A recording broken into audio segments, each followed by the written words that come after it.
when you see this logo, everyone directly knows it's an Alfa Romeo. It's a very good advantage, for example, on the motorway when you look in the back mirror and then, yeah, people usually make way for you. And this is the all-new Alfa Romeo Tonale. It's their first small SUV here with Thomas on Autogefuel. Everything you need to know on exterior, interior and the technology, because it's also the very first plug-in hybrid model. Misano blue is the exterior color, also would be my favorite one. And you can see here a lot of interesting design details. For example, the headlamps here with the daytime running light, 1, 2, 3. And these are also the optional matrix LED. They are standard for the Veloca version. And this Veloca version is the sporty version, always in the lower part, stronger styling right here.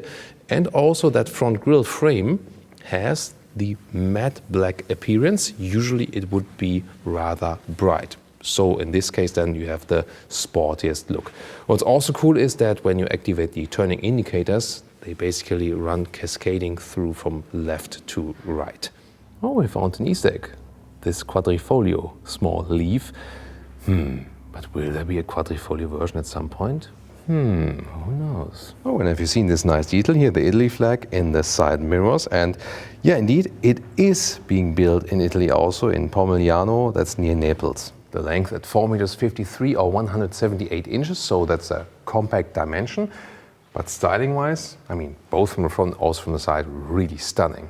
What's your take on that? Here the Veloca version with the black badge and also with more black contrast, for example, also here at the side mirrors, and also the frames here around the windows are in black. The Veloca also always comes with bigger wheels, so usually the wheels would start 18-inch, Veloca 19-inch, or here the optional 20-inch wheels with this typical, very bespoke styling by Alfa Romeo. We've seen it all through the years here with this 5-hole design that looks really amazing, with the red brake calipers also in this case. 235mm tires then in this case for the front.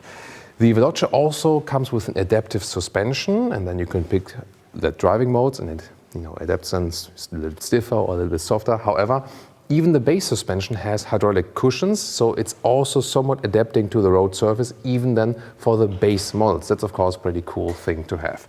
And towards the rear, what's really interesting, you can see here this kind of coupe shape, and when you open the door here, you can see that opens alongside, so yeah, just a very interesting detail.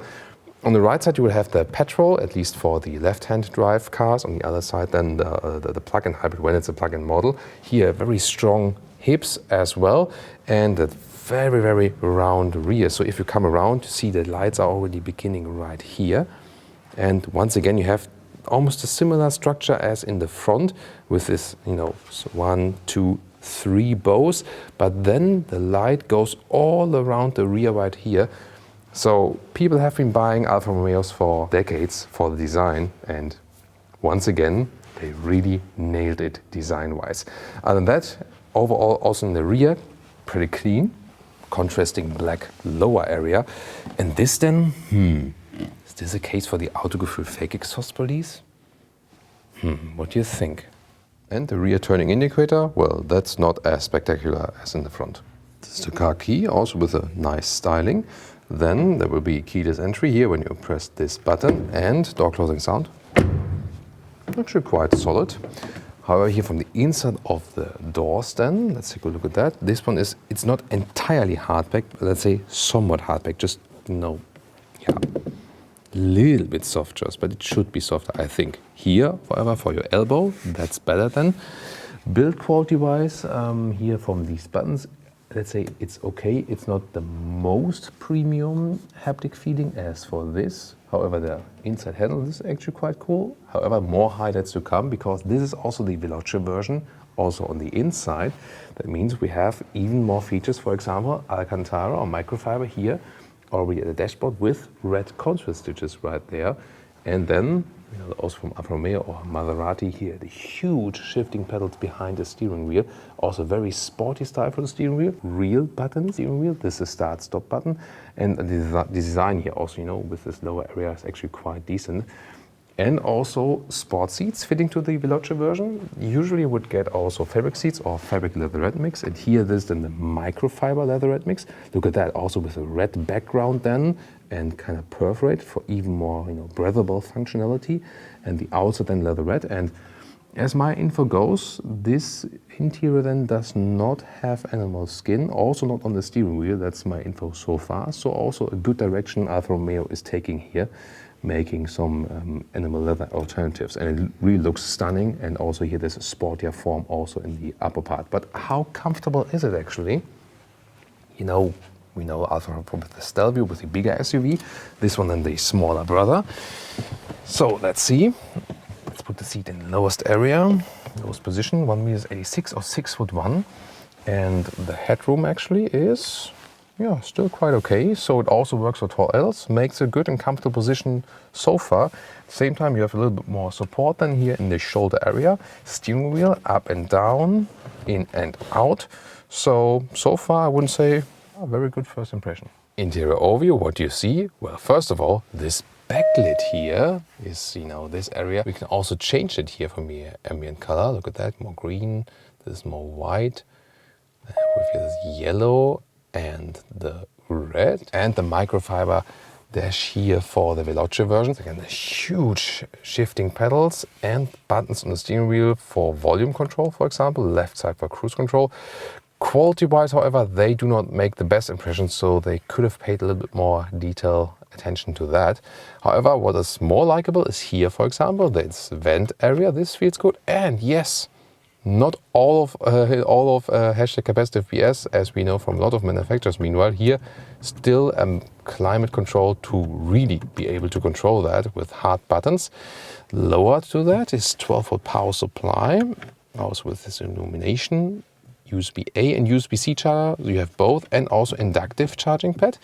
And this is here actually quite well accessible. This is drive mode selector. If you have the adaptive suspension in the Veloca, also the suspension stiffness changes. But here from the steering wheel, you can easily access it and then go to the sports mode, for example. Then we have this classic shifting lever. Also a volume jog here. This is actually a good quality. And another Italy flag right here on the interior. Then cup holders are somewhat adaptive with these, you know, rubber pads right there. Then you have this nice leatherette cover for the armrest. Yeah, I'm not, you know, that a fan of this attachment here. However, there's some space underneath. Detail to the screen here. Optional, you can also get a TomTom GPS done here. And it's not too bad. You see here, it's, you know, not the most unresponsive one, and the detailing of the map also looks quite fancy. Let's see how fast it goes when we, for example, you know, enter Frankfurt as an address. See how fast it goes. Yeah, that looks actually quite okay. That, you know, most of the time now people use Android Auto or Apple CarPlay, but you can see here the car internal map would also work if you want to save some you know, data usage on your smartphone, depending on how, you know, how your contract is in your country, for example. And of course, talking about Apple CarPlay, Android Auto, here we go. It also works wirelessly, so that's possible. And you have two different sound systems. This here is the bass sound system. This bass, you know, also a classic, of course, this song. It's also okay. Not the most fancy one, not too bad, already gives you 6 speakers.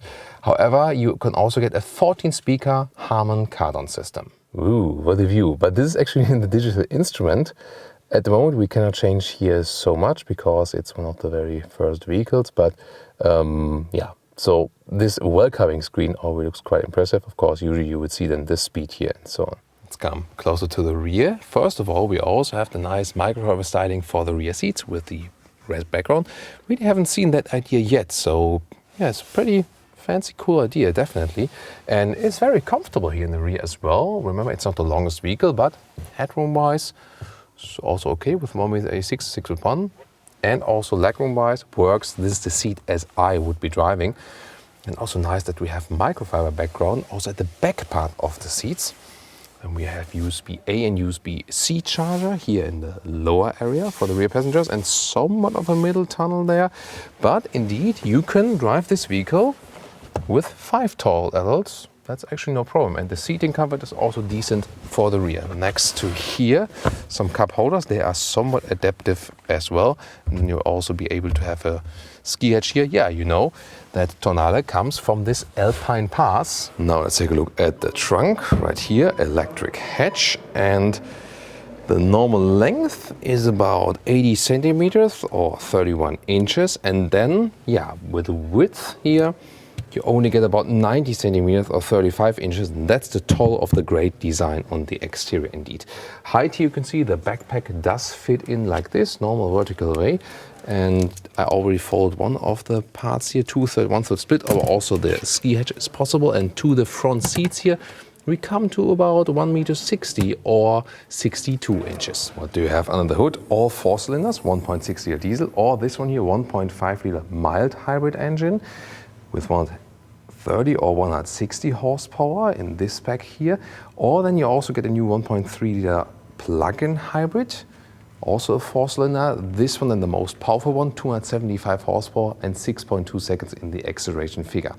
And well, one thing we have to swallow, it is front wheel bias. So either you have pure front wheel drive, or when you have the plug-in hybrid, you have an electric motor at the rear. Well, and then you can get rear wheel drive only when you just drive in the pure electric mode. Yeah, that's the thing. So for Alfa fans, of course, you would always prefer a rear wheel drive model. This one here shared with the Jeep Compass this whole platform, but they did some special things to optimize it for the, for the chassis and so on. And also the plug-in hybrid upgraded with the 15 kilowatt-hour battery. We probably see somewhat, 50, 60 kilometers of pure electric range, so like 25, 30 miles. Of course, soon more to all these engines when we're able to drive this one. We all know that Alfa used to be mainly about this, emozioni and sportivo. Now they bring in a new word, and it's metamorphosis. So the metamorphosis, so kind of like changing of the whole thing. Emozioni, emotion, is supposed to stay, definitely. But here with this electrification, things are changing. First plug-in hybrid model, and Alfa, just in a couple of years, will soon go all electric. This is basically like the first, step in between for that. Would like to know your opinion about that, about Alfa going all electric, and also what you think about the first new plug-in hybrid model. Competitor model would be a BMW X1, for example, or if you're also interested here in more Alfa Romeo, we also have the Stelvio review for you.